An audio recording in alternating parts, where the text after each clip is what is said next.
Hello friends, in my last video we have seen the definition of integration, standard formula of integration, rules of integration, as well as we have solved some examples based on standard formulas.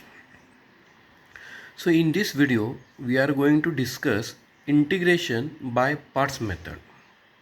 So this method is very useful in pure as well as applied mathematics. So this is basically developed from the rule of differentiation for the product of two functions. So it means to integrate the product of two functions, so we are using by parts method. So it is given by the formula integration of u into v dx. Integration of u into v into dx. So this is what the product of two function. So the formula is like this. I will write the first term as it is, integration of second one, that is v.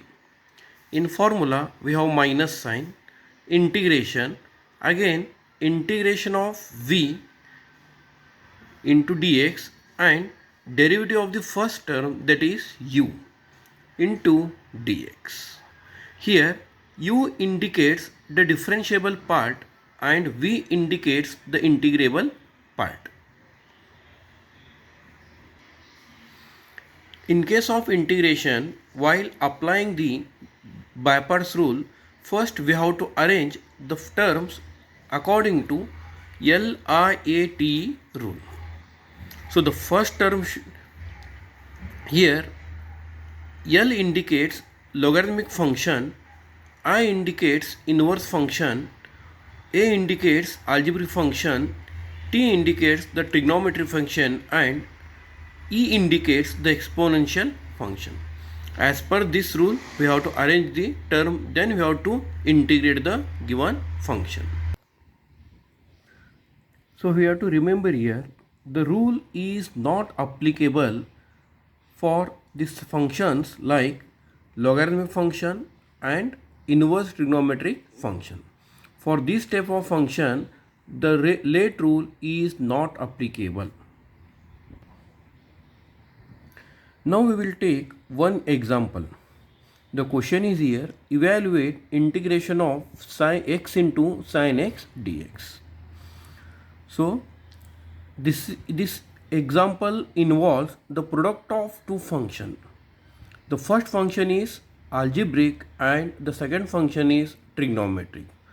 So I will take the solution. Let us consider I equal to x sin x into dx. The first work is here. First we have to arrange the terms according to LIATE rule. So here x is algebraic, it comes first, and t is trigonometric. Then so here I will take x as u and sin x as v. So I will write the generalized by parts formula here. Now I equal to, as per the formula, first I will write x as it is, that is u. Integration of v, that is integration of second term, integration of sin x into dx, minus integration, again integration of v, that is integration of sin x into dx, and derivative of the first term, that is dy dx of x into dx. So I is equal to, write the first term as it is. We know that integration of sin x is minus of cos x. Here we have in formula minus sign. Integration, again integration of this sin x is minus cos x, and the derivative of x is 1. So this becomes I equal to minus x into cos x, minus into minus plus, cos x into 1 is cos x, and integration of cos x is sin x. So therefore I is equal to minus x into cos x plus sin x plus c.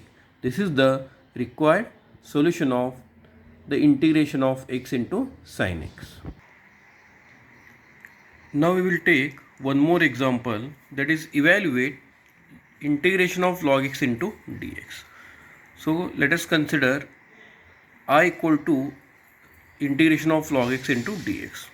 So already I have told for logarithmic and inverse functions we cannot integrate directly. So for that I will adjust 1 here. So I will write log x into 1 into dx. So I will consider log x as the first term, that is u, and 1 as the second term, that is v. So therefore I will apply the Bypass rule formula. Write the first term as it is, integration of 1 into dx minus integration, again integration of the second term 1 into dx and derivative of the first term into dx. Therefore I equal to, write log x as it is, integration of 1 with respect to x is x minus, again integration of 1 is what, x, and derivative of log x is 1 upon x into dx. So x and x get cancelled here. Integration of 1 is x. So therefore I will get I equal to x log x minus x plus c. Here c indicates the integration constant.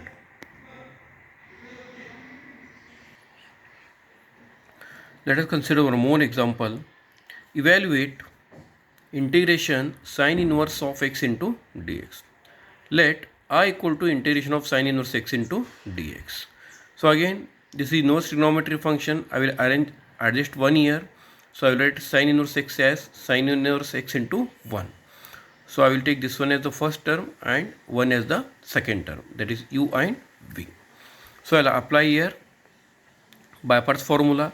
Write the first term as it is, integration of second one, there is 1 into dx minus integration, again integration of the second one, 1 into dx and derivative of the first one, that is d by dx of sine inverse x into dx.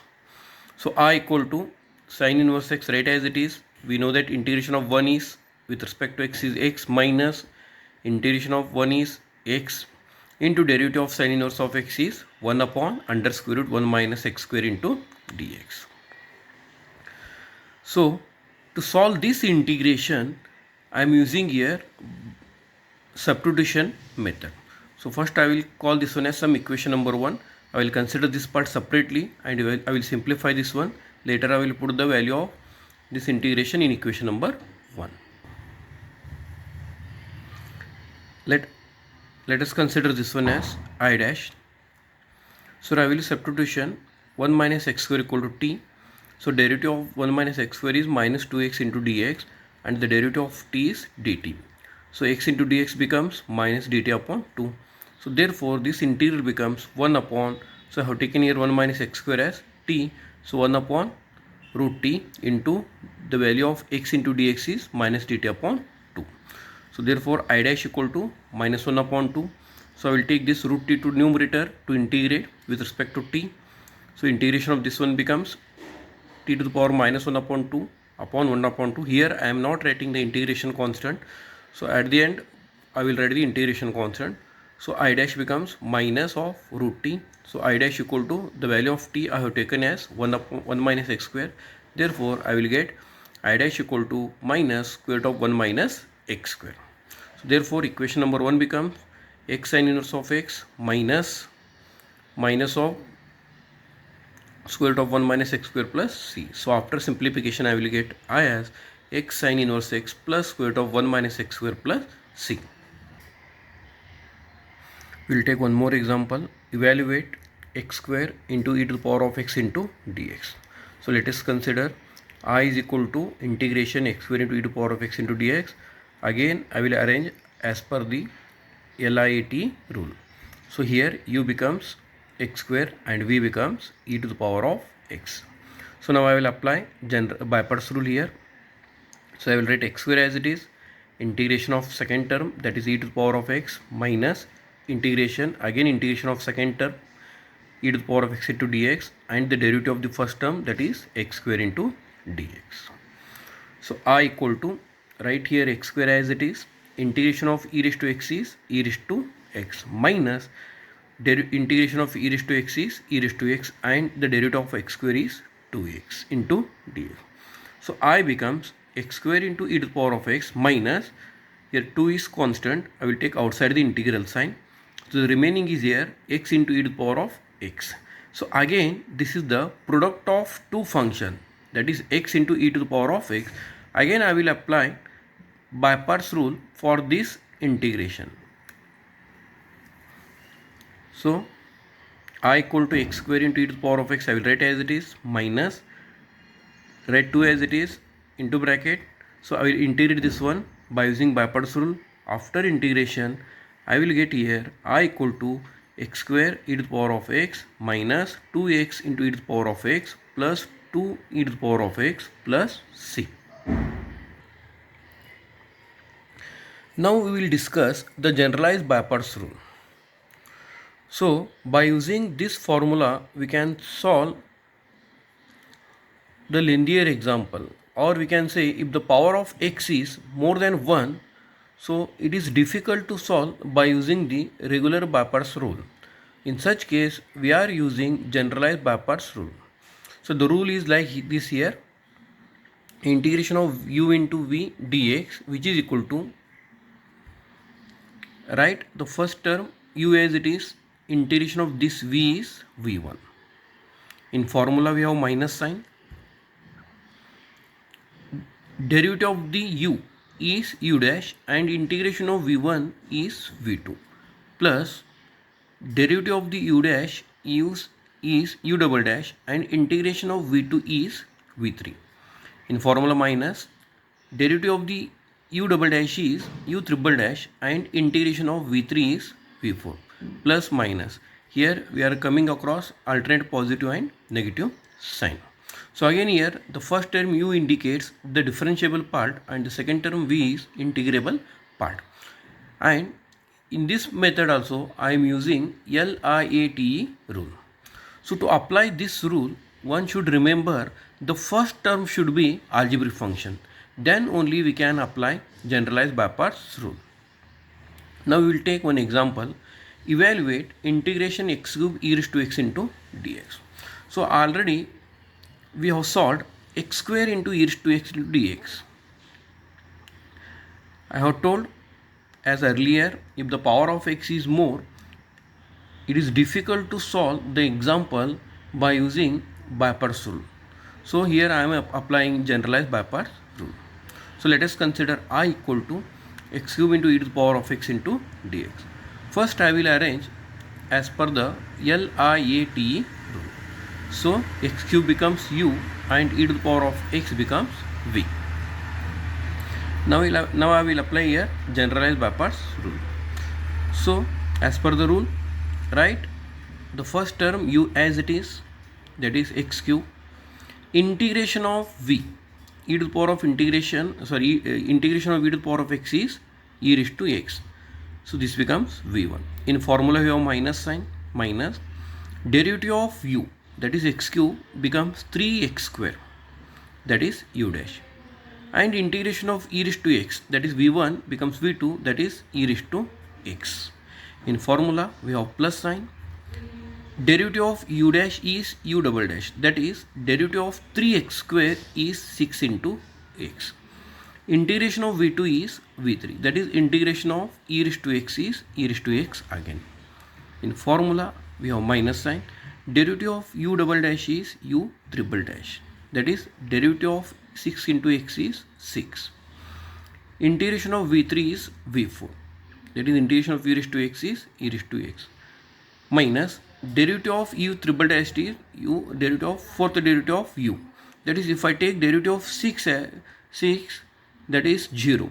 So the further terms becomes 0. So I will stop here. So therefore I equal to x cube e to the power of x minus 3x square into e to the power of x plus 6x into e to the power of x minus 6 into e raised to x plus c. So this is the benefit of this generalized by parts rule.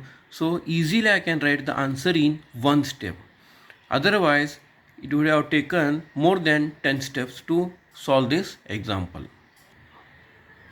Now we'll take one more example. Evaluate integration x square sin x into dx. So again here the first term is x, therefore I will apply here generalized by parts rule. So first I will arrange as per the late rule. So here x square is algebraic.